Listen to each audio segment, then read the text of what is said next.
It seems. Don't keep reading, don't take another step, don't scroll. If yesterday or today you said the phrase, "everything is fine with me," this text it was not meant to be read now. And I'm not exaggerating. These 4 words, so common, so harmless, are an ancient trap. A trap disguised as tranquility. They sound like rest, but carry the silent weight of stagnation. When you utter them, something invisible begins to move, as if a mechanism were set in motion deep within what you have no control over. Fate, chance, the flow of life. Call it what you will.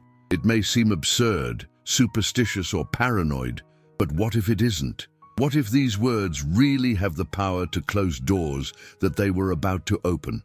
That's exactly what my great-grandfather Moses believed, until the day he paid the price. He was always a rational man, a businessman disciplined and hard-working.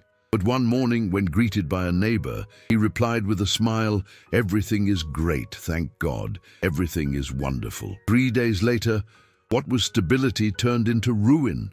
The store was looted, the wife fell ill, and the eldest son left for another country without warning. In just 72 hours, he saw the ground disappear from under his feet. He didn't believe in curses, but he didn't believe in coincidences either. So he started investigating. He sought out rabbis, Torah scholars, and even psychologists, all in different ways saying the same thing. Words shape reality. They don't describe what happens. They create what happens. Moses spent the rest of his life testing this, observing, writing it down, and came to a conclusion that today almost no one wants to accept. The words, "it's okay," carry an energy of ending. They tell the universe that the cycle has ended. And when the universe understands this, it stops sending you new opportunities. It's hard to believe, isn't it? But try to remember.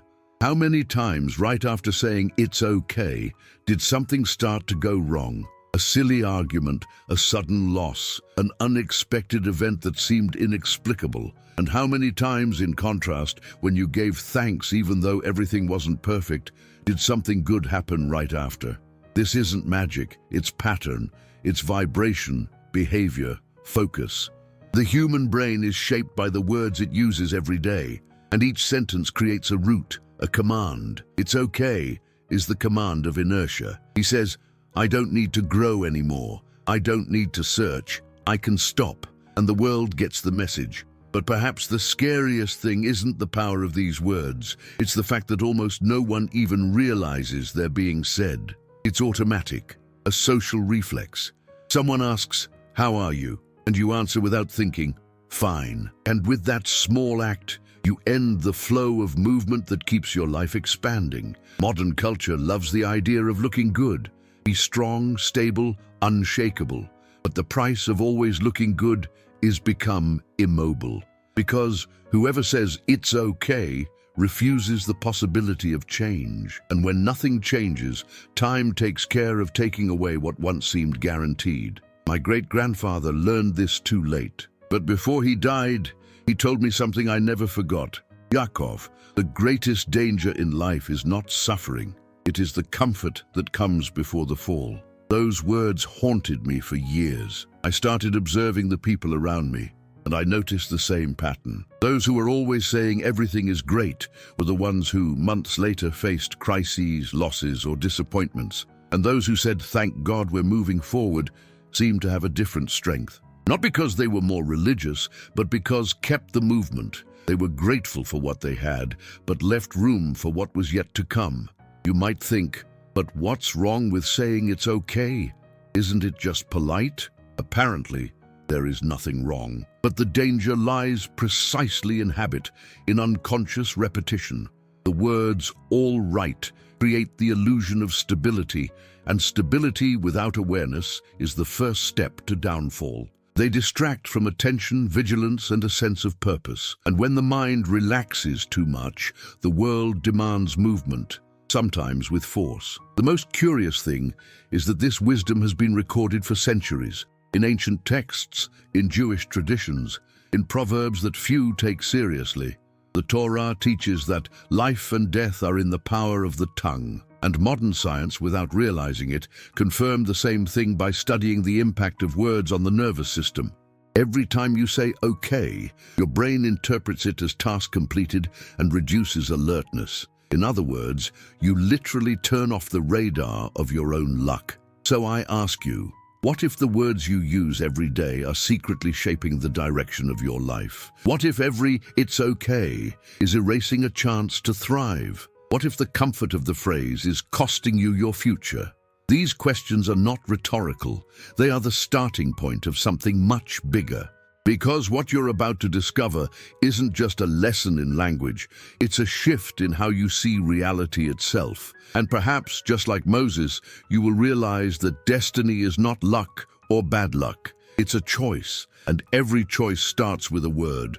But calm down. Before revealing what replaces okay, you need to understand, why do so many people keep repeating this phrase, even when life is falling apart? The answer to this is hidden in the story of two men, two neighbors, who proved with their own lives that the power of words is real.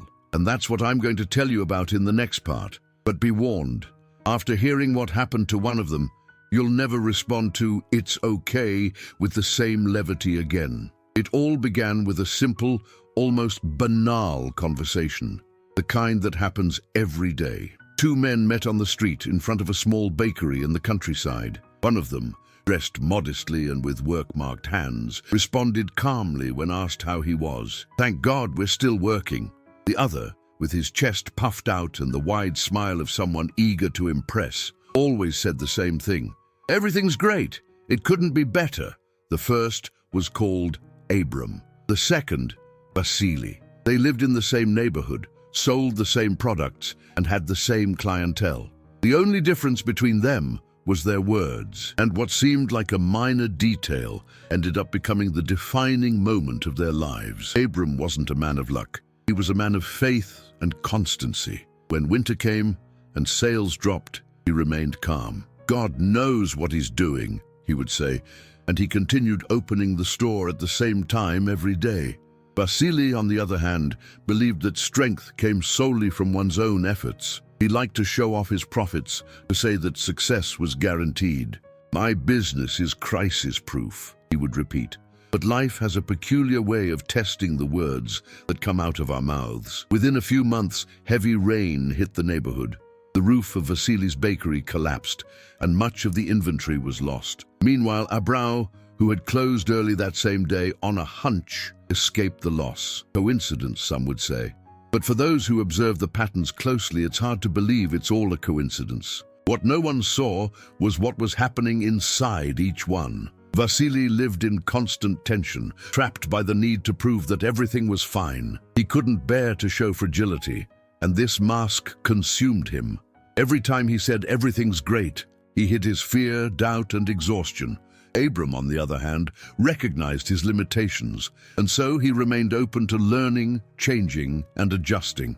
This almost invisible difference manifested itself in their attitudes. One believed they were at the top, the other knew they were still climbing. And when someone believes they've already arrived, the inevitable next step is to fall. Maybe you know people like that. People who seem to have everything under control, but inside are falling apart. Who smile in photos, but cry silently at night. Who say it's okay to avoid questions, but live in fear that the world will find out the truth. The problem is that life listens to these words. And when you insist on saying everything's great, it realizes it no longer needs to teach you anything. It stops challenging you, and without challenges, you stop evolving. Little by little, stagnation becomes routine, and routine becomes emptiness. The curious thing is that this also happens with the body and mind. When the brain constantly receives the message that everything is fine, it goes into sleep mode. It reduces attention, diminishes creativity, and stops the search for solutions. It's as if it shuts down the senses that keep it alert and alive. And then when something unexpected happens, you don't notice the signs. That's why so many people are caught off guard by crises that seem to come out of nowhere. Nothing comes from nothing. What we call bad luck is often the result of a silent disconnect between what we say and what we feel. That's what destroyed Vasily. In his eagerness to show strength, he closed himself off to learning. As he said, it couldn't get any better. His business began to weaken. Customers noticed the arrogance disguised as confidence. The bills began to get tight, and pride prevented him from asking for help. When a fire destroyed his bakery months later, he called it a tragedy. Abram called it a consequence. There is no curse in the words, there is coherence. If you speak of what you do not live, the world will return the imbalance you create. Words, when empty, are like a cracked mirror. They distort everything they reflect. But this is not just an old story. Today, on every street corner, the story of Abram and Vasily repeats itself. Maybe you see it in the co-worker who insists everything is fine, even though they're exhausted. Or in that couple who appears happy on social media, but barely looks each other in the eye at home. The modern okay is digital, polished, automatic. It's the phrase that hides fatigue, debt, and fear of the future. And it is in this hiding place that danger lies, because what is repressed grows in the dark. And when it finally appears, it comes in the form of loss, illness, or rupture. The word great, said without truth, is like an unconscious pact with a lie, and no life flourishes in the soil of lies, even if it looks beautiful on the outside. My grandfather used to say that God can't stand the sound of pretense. He walks away, son. Not out of anger, but because there is no room for truth when someone insists on being false to themselves. These words stayed with me for years, until the day I saw it happen before my eyes. A close friend, always positive, always smiling, lost her job out of the blue. He said he didn't understand why, but when we talked, she confessed, "I lied all the time. I said I was fine just so I wouldn't worry anyone." Her body began to react. Anxiety attacks, insomnia, palpitations, and everything started to change when she stopped saying it's okay and started saying I'm adjusting one day at a time. It seems small, but it was in this recognition of the truth that her life began to move again. Ancient wisdom said that silence is golden, but true speech is power. What you say shapes what you live. And if your words are born of fear, fear will be the soil of your reality. But if they are born from consciousness, even when they express difficulty, they become seeds of transformation. This is the difference between the two men in the story. One used words to look good, the other to stay alive. And only those who remain alive continue to grow. But there is something even deeper behind this, because words don't just describe who we are. They determine what we are capable of receiving.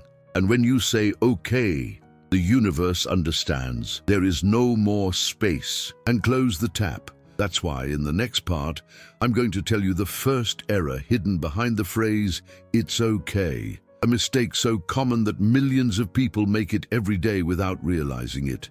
And it's exactly what turns stability into loss, peace into emptiness, and success into failure. And maybe when you hear what that mistake is, you'll realize you've made it more than once. The first error is the hardest to spot, because it seems like something good.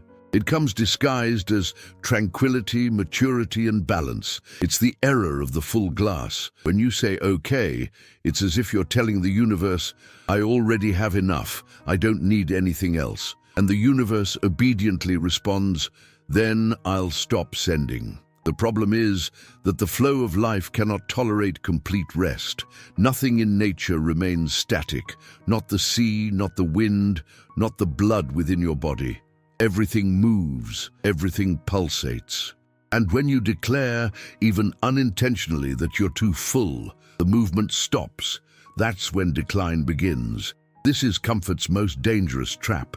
It creates the illusion of security while preparing for your downfall. It's okay acts as an invisible seal on your destiny, a silent warning that there's no room for anything new.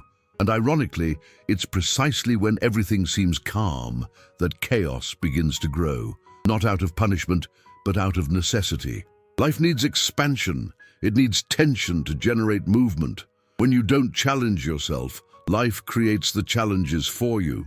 Have you ever noticed how things stop happening when you settle? That energy that once pushed you disappears, coincidences vanish, opportunities become rare. It's as if the world loses interest in communicating with you. This isn't bad luck. It's a direct result of the message you sent. It's okay. That sentence is the punchline in a book that was still being written. But what's so wrong with feeling content? Isn't it good to be at peace? Of course it is. The difference is that there's a fine line between gratitude and stagnation. Gratitude is movement. It's acknowledging the present with openness to the future. Stagnation is closure. It's when gratitude becomes conformity.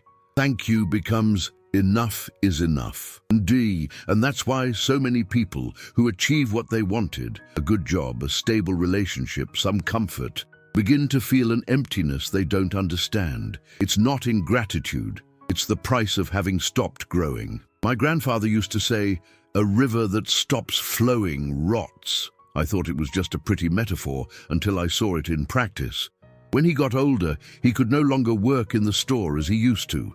Even so, he woke up early every day, put on his apron and opened the door, even if it was just to sweep the sidewalk. He said he needed to keep moving. A neighbor, who was the same age, preferred to rest. Within a few months, he fell ill. He lost the will to go out, to talk, to live. He died before my grandfather, who remained active until his last day. This difference wasn't in physical strength, but in the words each repeated daily. One said, "I'm tired, but I'll keep going." And the other said, "I've done enough." And therein lies the first error. The mind believes what it hears. When you repeat that you're fine, it stops seeking new paths, learning and expanding. You program your brain to stop. But what if I told you that the same mechanism that blocks progress can be reversed simply by changing our language? It's true. Scientists call this the cognitive framing effect. The words we use determine the type of response the brain generates. Saying, "Everything's fine," activates the resting circuit and reduces vigilance. Saying, "I'm getting better," or "I'm making progress," activates the adaptation and growth circuit. The difference is invisible but powerful. Can you imagine what would happen if, starting today, you replaced every affirmation of stability with one of progress? It's not about forcing optimism, but about keeping the engine running. Making it clear to your subconscious that the movement continues, that there's still room, that the glass isn't full. This simple linguistic reconfiguration changes the way the brain interprets reality. It starts looking for paths again, creating connections again, moving again. But there's something deeper here. "It's okay" isn't just a phrase, it's a belief. It's the belief that you've reached your destination. And that's why so many people start to decline soon after achieving success. They confuse the top with the end. They forget that the top is just a new beginning. That's why great entrepreneurs, athletes, and artists repeat the same pattern. When they say, "Now I can relax," the downfall is approaching. It's not bad luck. It's emotional biology. Are you also making this mistake without realizing it? Could it be that somewhere in your life, in work, in love, in your dreams, you've started acting as if the cup is too full to accept anything new? Think about it. Sometimes the biggest obstacle to taking the next step isn't a lack of opportunity. It's the misleading feeling that it's already good enough. But there's a simple way to avoid this mistake. It starts with recognizing movement. When someone asks you, "How are you?" say, "Improving," "moving forward," "growing." Say anything that indicates continuity. These words open invisible windows, keep your brain active, and remind the universe that you're still willing to receive. My grandmother Sarah did this instinctively. When asked how she was, she never replied, "I'm fine." She said, "Living and being grateful." It was a simple phrase, but it held a secret. Gratitude brought peace, and the verb living maintained the flow. This combination preserved her energy until she was 97, and more importantly, it kept her faith alive. Now think, how often do you limit yourself without realizing it? How often does the "okay" that comes out of your mouth actually carry the fear of asking for more, of expecting more, of wanting more? The first mistake isn't just semantic, it's spiritual. It's the confusion between contentment and conformity, the difference between being at peace and being stagnant. So the next time you feel like saying, "Okay, stop for a second, breathe, and ask yourself, what inside me still wants to grow? This simple question reopens the channel of movement, because as long as there's something to learn, something to transform, something to be grateful for, you're not finished yet. But there's something even more subtle and dangerous, something that lurks behind this same behavior. It's the second mistake. And it's as common as it is devastating, because it not only interrupts the flow of life, it creates an invisible debt between you and destiny itself. And this debt, sooner or later, must be paid. The second mistake is subtle but dangerous. It begins with a sense of relief and ends in loss. It happens when you believe you can finally relax, that the worst is over, that nothing else needs to change. It's the mistake of letting your guard down. The human mind is programmed to seek balance, but also to adapt to movement. When you say okay, you send your brain the command to stop searching, to disconnect from possibilities. And in that instant, something inside you begins to slumber. Your attention, your creativity, your sensitivity to what's changing around you. Israeli scientists conducted an experiment a few years ago to measure the real impact of words on the body and behavior. They divided 1,000 volunteers into 2 groups.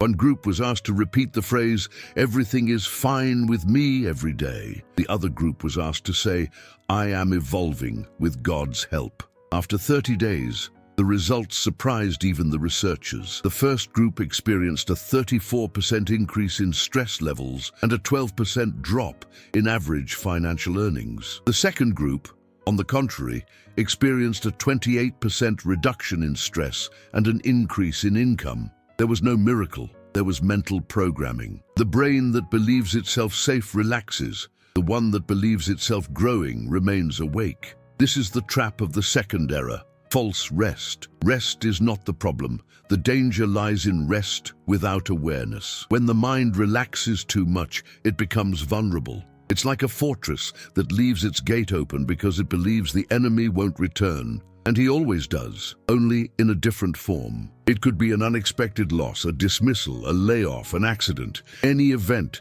that awakens the movement you yourself have stopped. Life has this way of correcting inertia.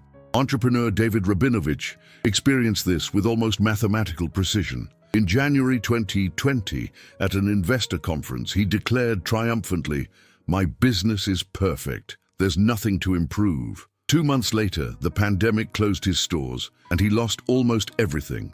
But when he restarted, he replaced his daily phrase with another, "With God's help, we move forward." Over the next 2 years, he rebuilt his assets and doubled his revenue. When asked what had changed, he replied, "The way I talk to life." Have you ever noticed that the most creative and resilient people never say everything is fine? They say, "We're in the process. We're trying, we're adjusting."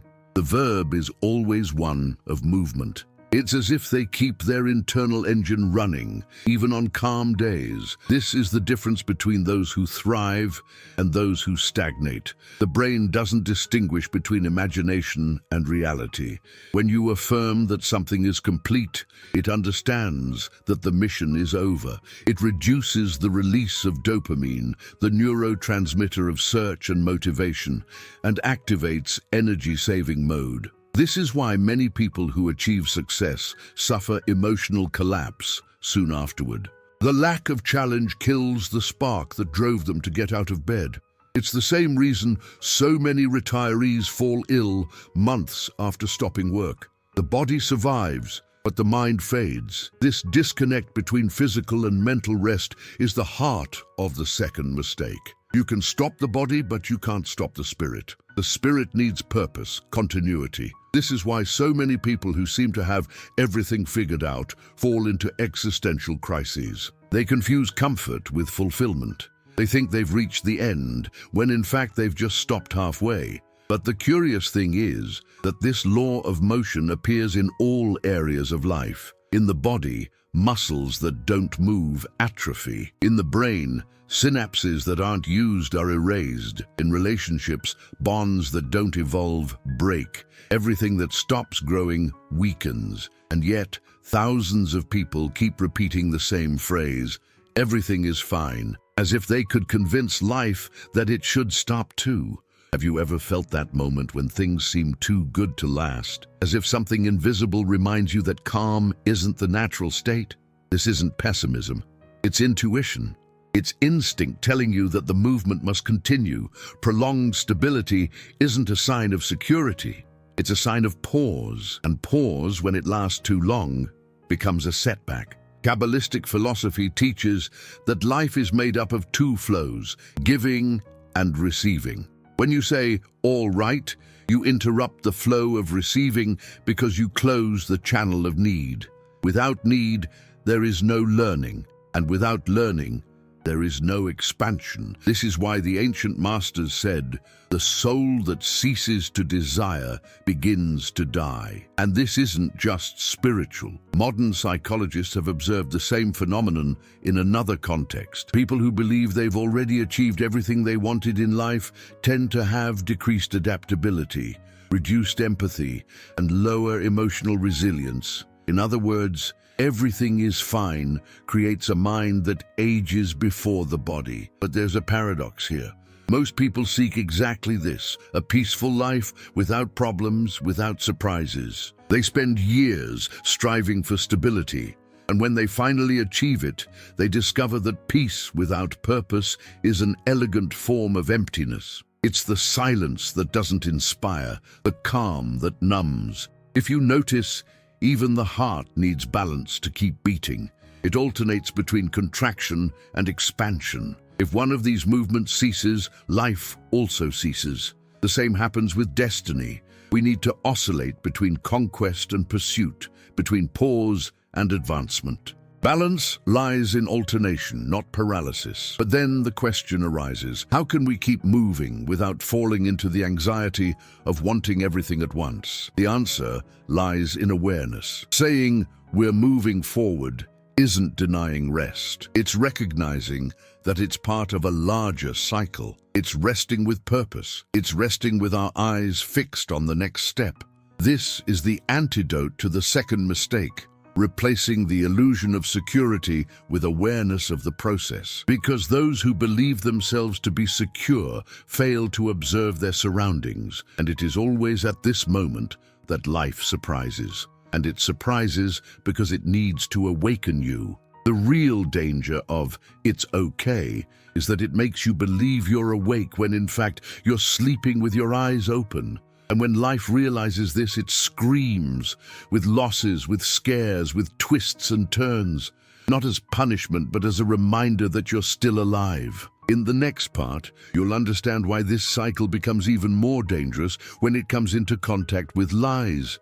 The lie you tell yourself when you say everything is fine, knowing it isn't. This is the third and deepest trap, and it's what creates the invisible debt that fate always demands. The third trap is the most silent and the most cruel. It happens when you say everything's fine, even though you know it's not. It's at that moment that the lie is born, not an ordinary lie, but one that wounds the soul. The lie you tell yourself is the most costly. It creates a rift between what you feel and what you say. And this rift grows, spreads, until one day you no longer know what's real.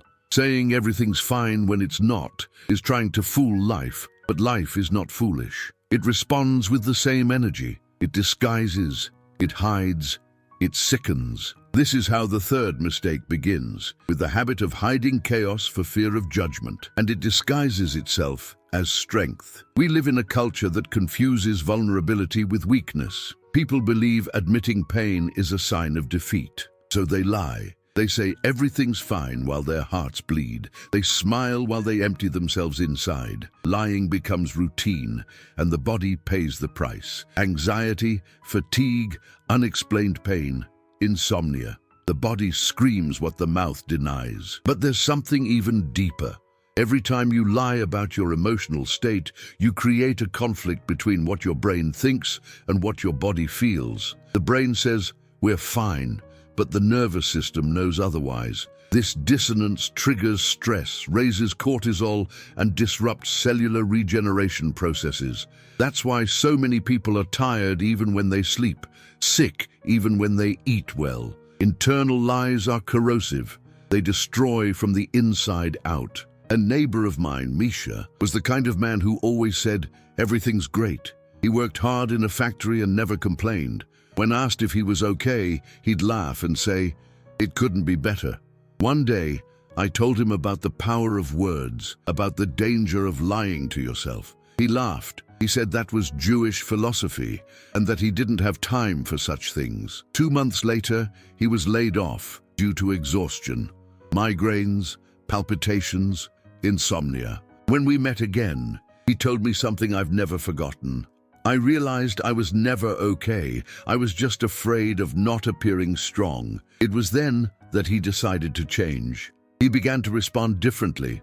Instead of "it's okay," he'd say, "one step at a time," or "I'm trying to get better." Small phrases, but with enormous truth. 3 years later, he was a different man. He became a production manager, bought his own house, and traveled with his family for the first time. His life began to move forward when he stopped pretending everything was fine. Have you ever noticed how the universe seems to reward emotional honesty? People who acknowledge their struggles attract help, empathy, and opportunities. This happens because the truth creates connection. Lying, on the contrary, isolates. When you pretend to be okay, you prevent others from getting close. No one can help someone who insists on appearing whole. And little by little, you close yourself off in a world where there is only silence and appearance. This is the weight of the third error. It not only blocks the flow of the new, but creates an invisible debt, an energetic debt, paid in the form of loss, illness, or loneliness. Every time you say "I'm fine" when you aren't, the universe registers. This person prefers appearance to evolution. And, like a mirror, life returns exactly what you offer: appearance. Relationships that seem solid but are hollow. Successes that seem grand but are fragile. Happiness that lasts only a short time because it was born of a lie. Kabbalists say that the word is the soul's contract. When you sign this contract falsely, you break your pact with your own destiny. It's like trying to plant seeds in concrete soil. On the outside, everything seems organized, but inside, nothing grows. And yet, thousands of people continue to repeat the same empty words, as if repetition could replace truth. In 2019, a group of psychologists in Jerusalem conducted a study with over 1,000 volunteers. Half of them were instructed to respond "fine" whenever someone asked how they were. The other half were asked to respond with something truthful, even if simple: "I'm tired, a little stressed, getting better." After 30 days, the results were clear. The first group experienced a drop in motivation and a significant increase in physical symptoms, such as headaches and insomnia. The second group reported improved mood, greater mental clarity, and even increased professional performance. The truth, even imperfect, heals. Lies comfort for a moment, but slowly erode. There's a spiritual reason for this. In Jewish tradition, it's believed that every word creates a specific vibration in the world. When you lie, you generate an unaligned vibration, a kind of noise. This noise blocks the harmony of circumstances, as if distorting the sound of life itself. Therefore, those who live by appearances always attract confusion, delays, and misunderstandings. Lying doesn't just destroy relationships, it destroys synchronicities. But there's a bright side to this truth. The same power that destroys can also rebuild. If the wrong words create debt, the right ones generate credit. When you say, "I'm improving, I'm learning, with divine help I'm moving forward," you're not feigning strength, you're declaring movement. And the universe responds, because life loves movement. It recognizes intention, not perfection. I remember a woman named Svetlana, a teacher, married, and a mother of 2. When I met her, she said she lived in hell: an alcoholic husband, disobedient children, and a low salary. She cried every day, but when someone asked how she was, she smiled. "It's okay, just tired." One day, tired of her own lies, she decided to change a single sentence. She started saying, "With God's help, I'm learning to cope." Nothing more. 2 weeks later, her husband began treatment. 3 months later, her oldest son entered university. A year later, she was promoted. She said she didn't do anything differently. She just started telling the truth. This is the key. The truth doesn't need to be perfect, just alive. Lies paralyze, truth moves. And that's why the third mistake is the most serious. It destroys the link between you and reality. When you say, it's okay when it's not, you cut the thread that connects you to your own soul. In the next part, I'll show you what to do from now on. How to transform words into fertile seeds, capable of rebuilding everything you've lost by repeating, it's okay, without meaning it. I'll teach you the 3-word formula that ancient sages used to maintain a balance between gratitude and progress. A formula that shifts the course of energy and paves the way for the future. And perhaps, after hearing it, you'll never use the same words to describe your life again. Now you know. The power of words isn't a metaphor, it's a real, silent, and constant force. They shape what we feel, what we attract, and even what we lose. It's okay isn't just a phrase, it's a daily spell that keeps us stuck in the same place. The good news is that just as one word can paralyze us, another can free us. That's why the ancients said that language is a tool of creation. With it, you can build or destroy your own destiny. The formula is simple yet profound. Thank God, we work, we evolve. These 3 words represent a complete cycle: gratitude, movement, and growth. They keep alive the energy that everything is fine interrupts. When you say thank God, you acknowledge what you have, and recognition generates emotional stability. When you say we work or we live, you reaffirm the process, and the process maintains the flow. When you say we evolve, you declare the intention to move forward, and this intention opens the doors to what has not yet arrived. But knowing isn't enough. The secret is to practice until it becomes natural. So here's a simple yet powerful plan to apply this teaching to your everyday life. First step, immediately replace "how are you" with expressions that indicate movement.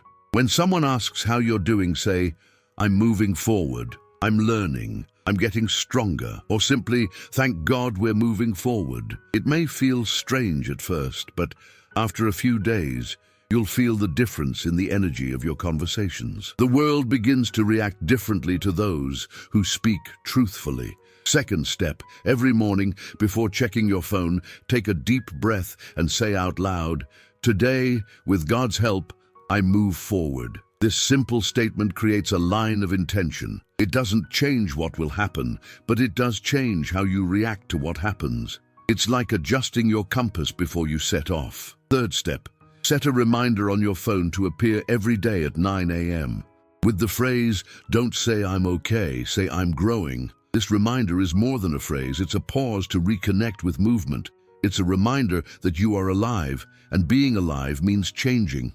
Fourth step, at night, before going to sleep, repeat, "I am grateful for this day, and I open the doors to tomorrow." This phrase has enormous spiritual and psychological power. It ends the day with gratitude and reopens the path to the new. The brain needs this message before sleep because it is at this time that it reorganizes everything it has learned. Sleeping with gratitude is like cleaning the mirror before the next dawn. Fifth step, avoid surrounding yourself with people or content that reinforces the idea that everything is fine all the time. False positivity is as harmful as constant pessimism. Seek authenticity, real conversation, the space where you can say, "I'm tired today, but I'm holding on." This is faith in action. Faith isn't denying fatigue. It's staying tired even when you're tired. Over time, you'll notice that these small practices begin to change the way people see you, and more importantly, the way you see yourself. You'll notice that when you speak with awareness, the world responds with signals. Opportunities reappear, relationships become more honest, and feelings of emptiness give way to presence. You'll no longer be pretending to be okay. You will be becoming well. But there's something even deeper. When you adopt a language of gratitude and movement, you not only change your life, but you quietly influence the lives of everyone around you. People feel the difference.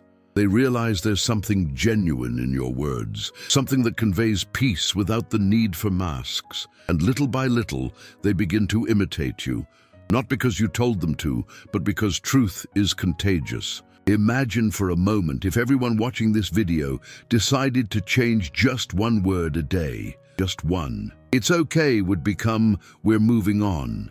I lost would become, I learned. It can't be done would become, it still can't be done. The collective energy would shift. Conversations would become more human. Discouragement would give way to hope.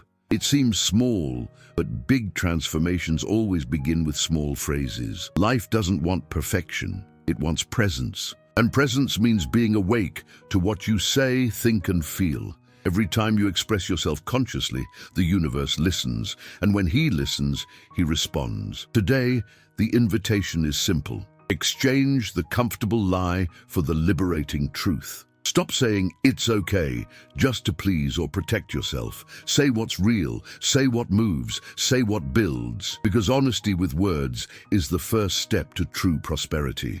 I want you to try it. For 7 days, practice this new way of speaking. Wake up and say, with God's help, I move forward. And at night, before going to sleep, say, I am grateful and open to the new. Only 7 days. And then come back here and tell us what changed. Even anonymously if you prefer.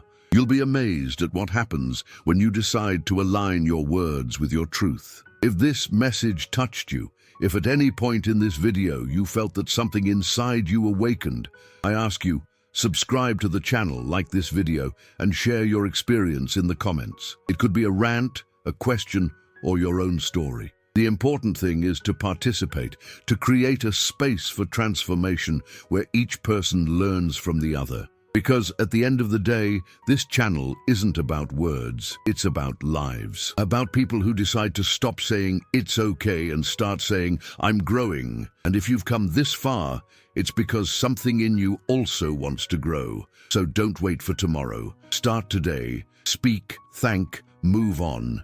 And remember, the words you choose are the map of your destiny.